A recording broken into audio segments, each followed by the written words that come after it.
My name's Alex. I'm 21, and until a few months ago, I thought I had a pretty solid plan for my future. I'd been accepted into one of the best business programs in the country, a place I'd worked towards since I was 14. My acceptance letter was framed in my room. And the only reason I wasn't spiraling over tuition costs was because of the college fund my grandparents had left for me when they passed away. It had been building interest since I was a kid, and my parents always reassured me, "Don't worry, Alex. This is for your education. Your future comes first." I should have known those words were as solid as tissue paper. See, my younger brother, Ryan, has always been the star. Not because he earned it, but because my parents decided he was the golden child before he could even walk.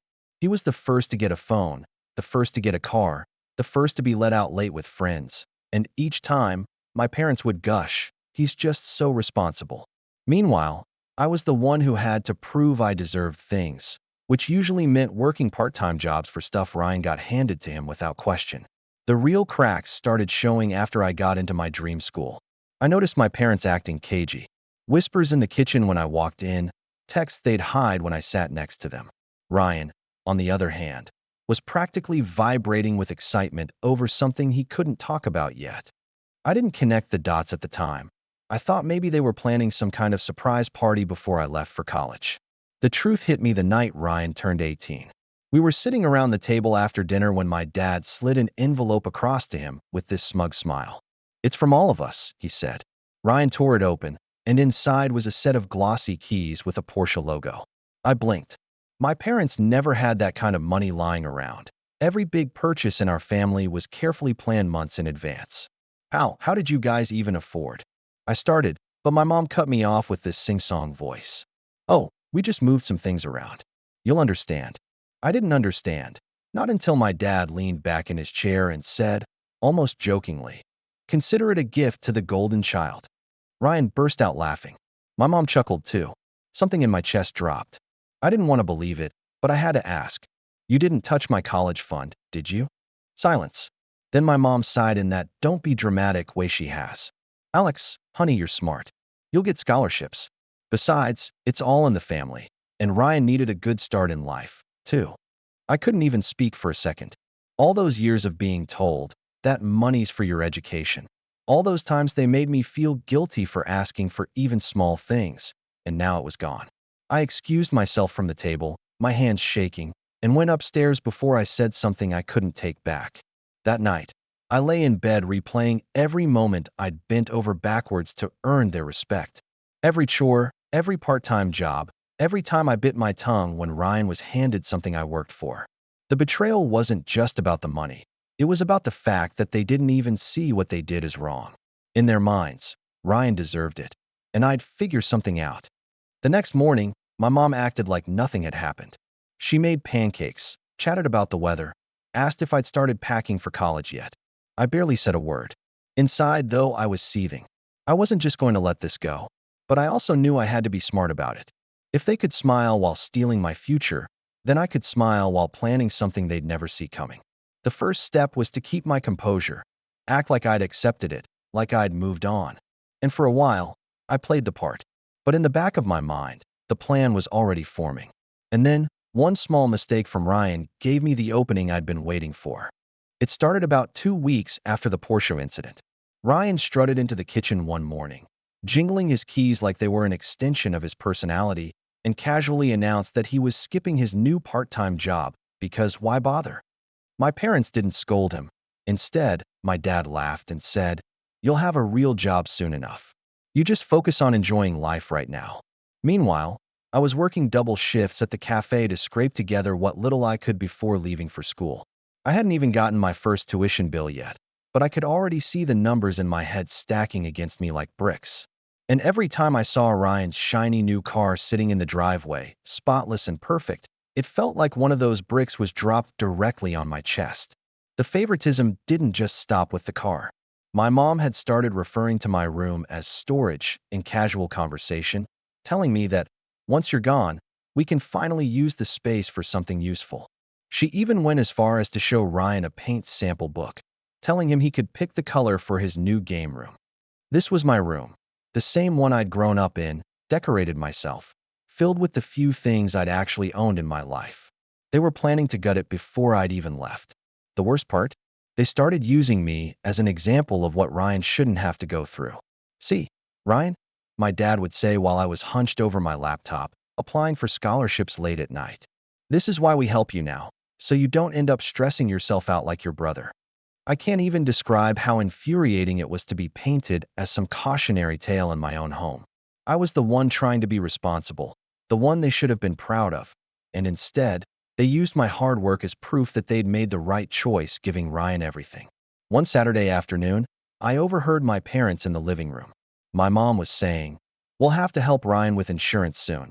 It's expensive for young drivers, you know." My dad replied, "Yeah, maybe Alex can chip in once he gets his first loan payout. He'll understand." I froze in the hallway. Not only had they drained my college fund without permission, but now they were already planning to dip into any financial aid I managed to get, money I'd need just to survive at school, to help cover Ryan's luxury car expenses. The rage was starting to take over the hurt.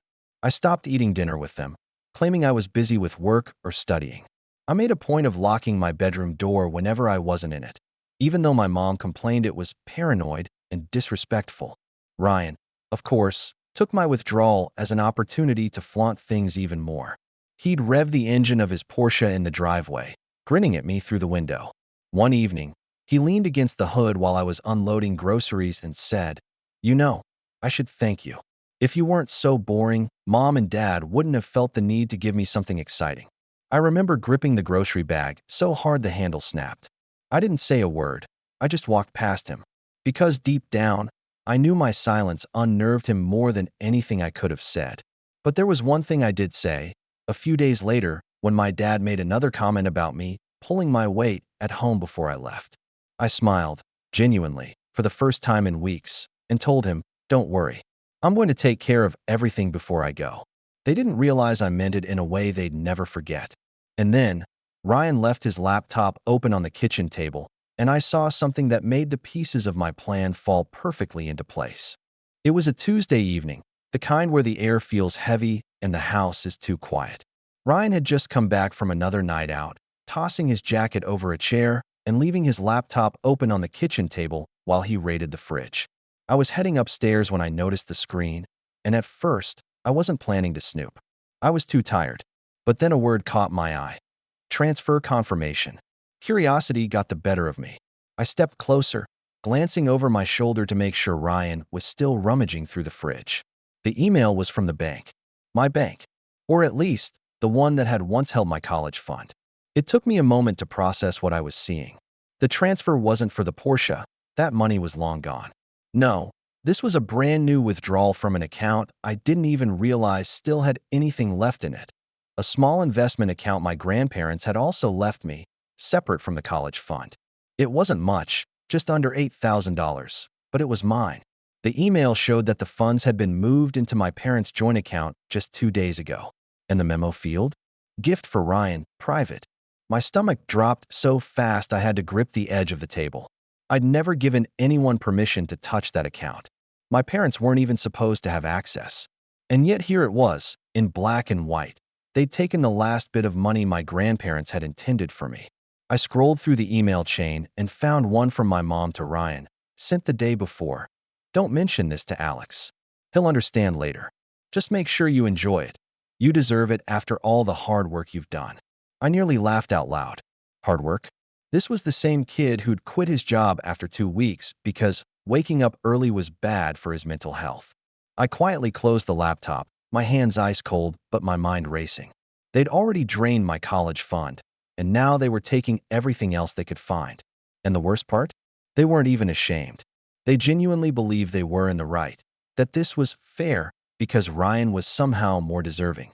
That night, I stayed in my room with the lights off, staring at the ceiling. I thought about my grandparents, how careful they'd been to put money away for me, how much they'd talked about wanting me to go far. I thought about every holiday where my parents gushed over Ryan's mediocre achievements while acting like my straight A's were just expected. And now, they'd turned their favoritism into outright theft. Something inside me snapped. This wasn't just about the money anymore. It was about respect, about principle, about the fact that they had taken from me without ever thinking I might one day push back. The next morning, my mom breezed into my room without knocking. Holding a brochure for a European summer experience she said Ryan was thinking about doing before he really settled into adult life. When I didn't respond, she added, "Oh, and don't worry about your school stuff. If we need to move things around to help him, we will. You're young. You'll bounce back." I smiled. It wasn't forced this time. It was the kind of smile that hides a storm. Because in that moment, I knew exactly how I was going to make them regret underestimating me. And the first step? It was already sitting in my inbox, waiting to be used. The following weeks felt like walking through a slow-motion nightmare. Every day was another reminder that my parents had no intention of making things right. If anything, they doubled down. The tuition invoice from my university arrived, crisp and official, and I remember holding it at the kitchen table while my mom poured herself coffee. She didn't even look up when I said, "It's due in 3 weeks."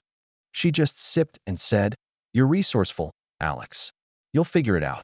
I wanted to tell her about the hours I'd spent on scholarship applications, the sleepless nights filling out FAFSA forms, the way I'd been calculating every dollar I earned from the cafe to see if it could cover even one semester.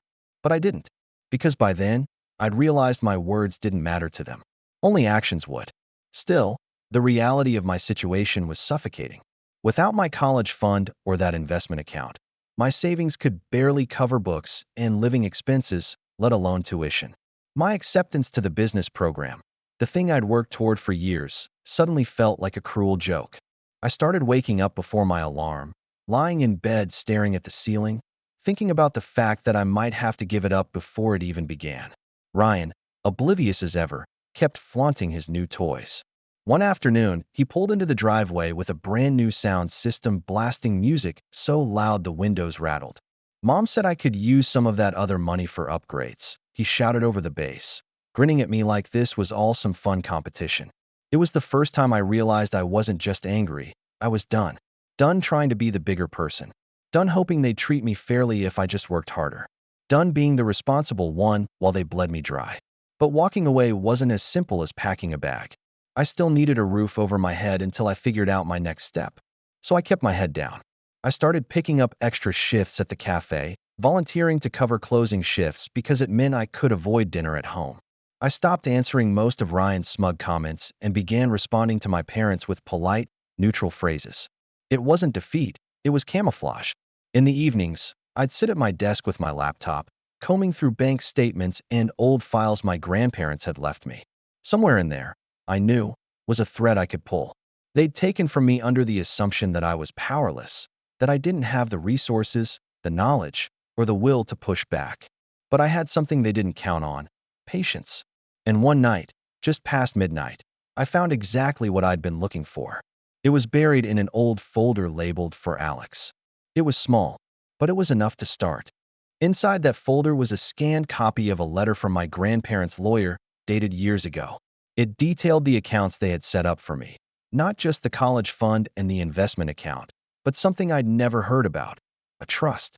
A separate, legally protected account that couldn't be touched until I turned 21. It was designed to ensure Alex's educational and personal independence. And the kicker? My parents weren't trustees. The only person who could authorize any withdrawals was me, once I hit the age requirement.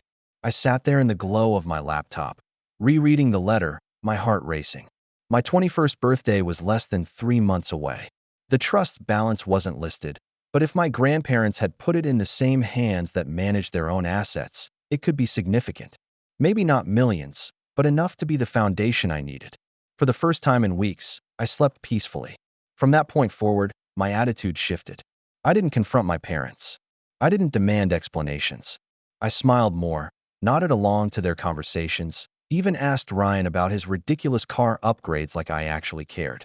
Because I knew something they didn't, that in a matter of weeks, their entire perception of me was going to change. Meanwhile, I threw myself into preparation.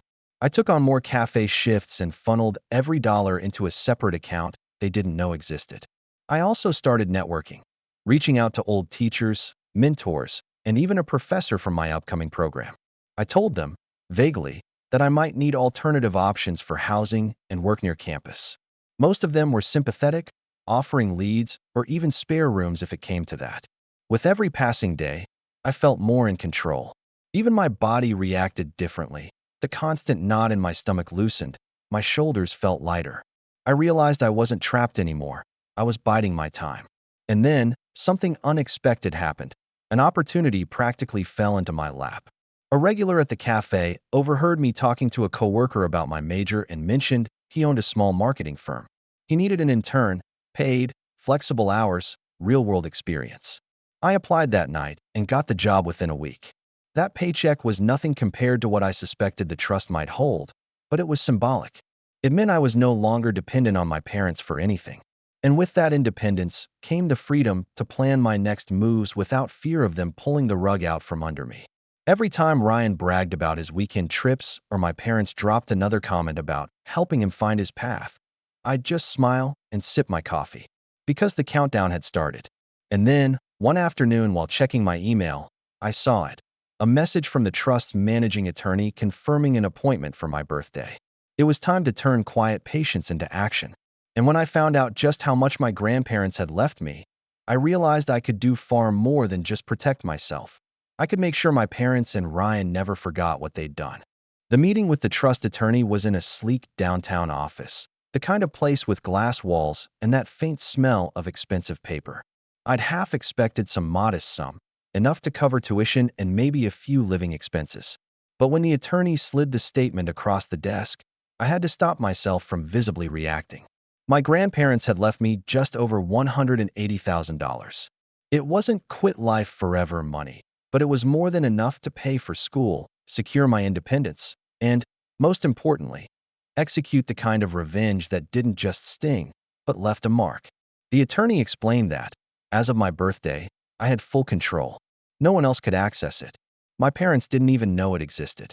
As I walked out of that building, the fall air sharp against my face, the plan began crystallizing. This wasn't just going to be about cutting them off. That would be too simple. This was going to be about letting them think they were still in control, still holding the upper hand, right up until the moment it was ripped away. Step 1 was appearances. I went home that afternoon acting lighter, even cheerful. I thanked my parents for everything they'd done for me and told them I was feeling optimistic about the future. They ate it up. My mom even said, "See? I told you you'd bounce back." Ryan smirked like he'd won some invisible competition. Meanwhile, I quietly started moving pieces into place. I rented a small apartment near campus under my own name, paying the first 6 months in advance so there'd be no risk of anyone interfering.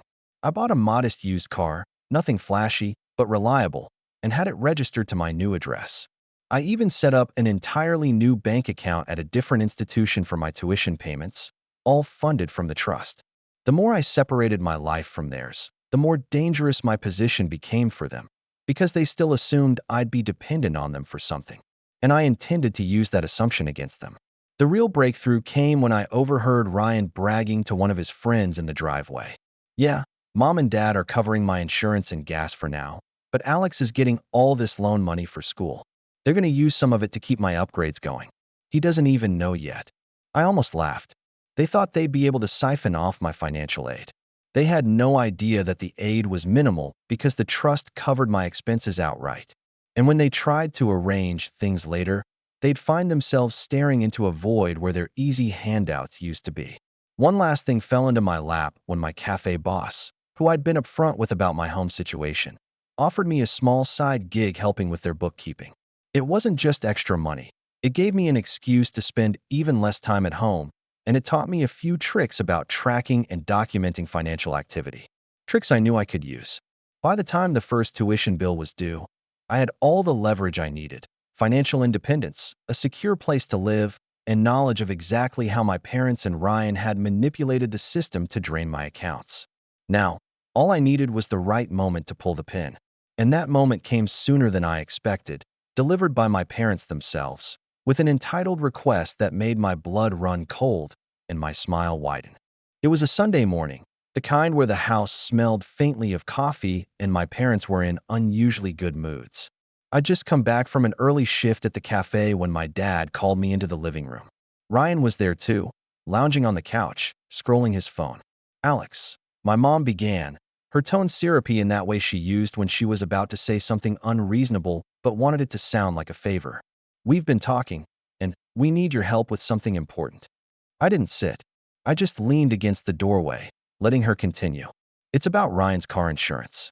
The premiums are ridiculous, and with gas prices, she trailed off, gesturing vaguely, as if that alone explained why I should care. We know you're getting that loan money soon, and since we're already covering so much for him, we thought you could chip in a little, just until he's more stable. Ryan smirked without looking up from his phone. Yeah, like $100 a month or something. It's nothing. I wanted to laugh in their faces, but I didn't.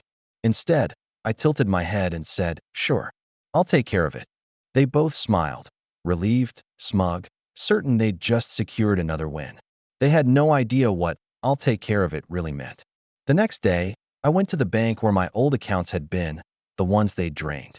Using the documentation I'd kept, the transfer confirmations, the emails from Ryan's laptop, everything, I filed an official fraud dispute.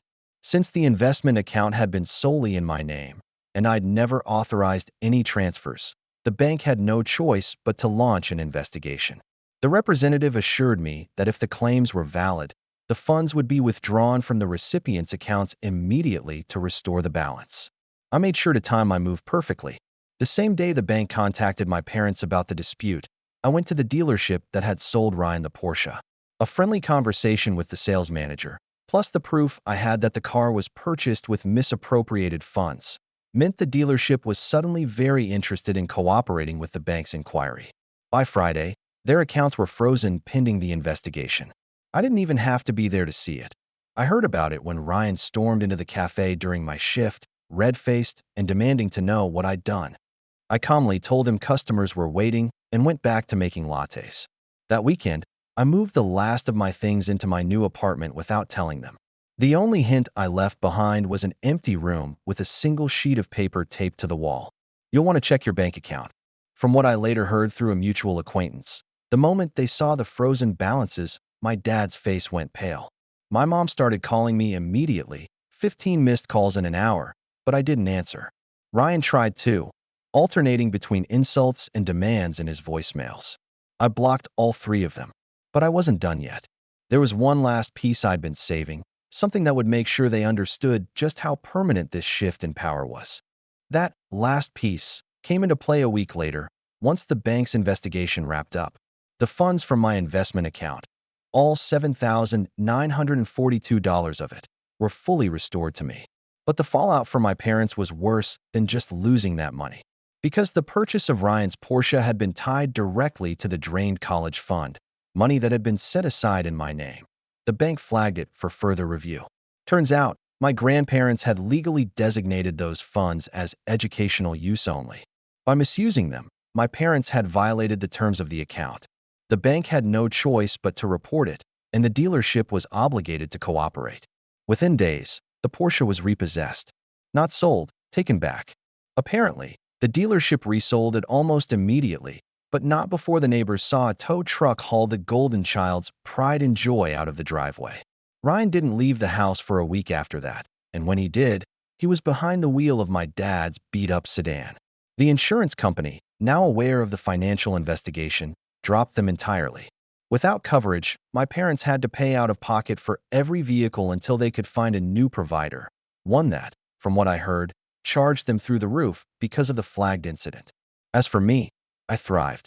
I paid my tuition in full from the trust, covered my rent in advance for the year, and even started a small savings portfolio in my own name.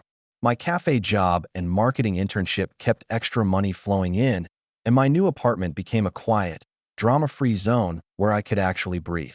I never responded to their calls, but about a month later, I got a letter from my mom. It was dripping with self-pity. "You've embarrassed this family. We were just trying to help your brother. You'll regret turning your back on us." I didn't reply. Instead, I filed it away in the same folder where I kept all the proof of what they'd done, just in case they ever tried something again. Word traveled fast in our extended family. Relatives who had once praised my parents started asking uncomfortable questions at gatherings, questions my parents apparently didn't want to answer. My aunt even reached out to me privately, telling me my parents had been a little quieter lately, and that Ryan had stopped bragging about his perfect life. The best part? They couldn't touch me anymore. Financially, legally, emotionally, they had no leverage left. They'd taught me my whole life to expect nothing from them, and now I expected even less. One crisp morning before class, I transferred a final sum from the trust into my savings. Sitting in my car, I thought about everything that had happened. How they'd underestimated me. How they'd assumed I'd always just take it. I smiled to myself, started the engine, and drove off to the life I'd built without them, leaving the golden child and his enablers exactly where they belonged, in the rearview mirror.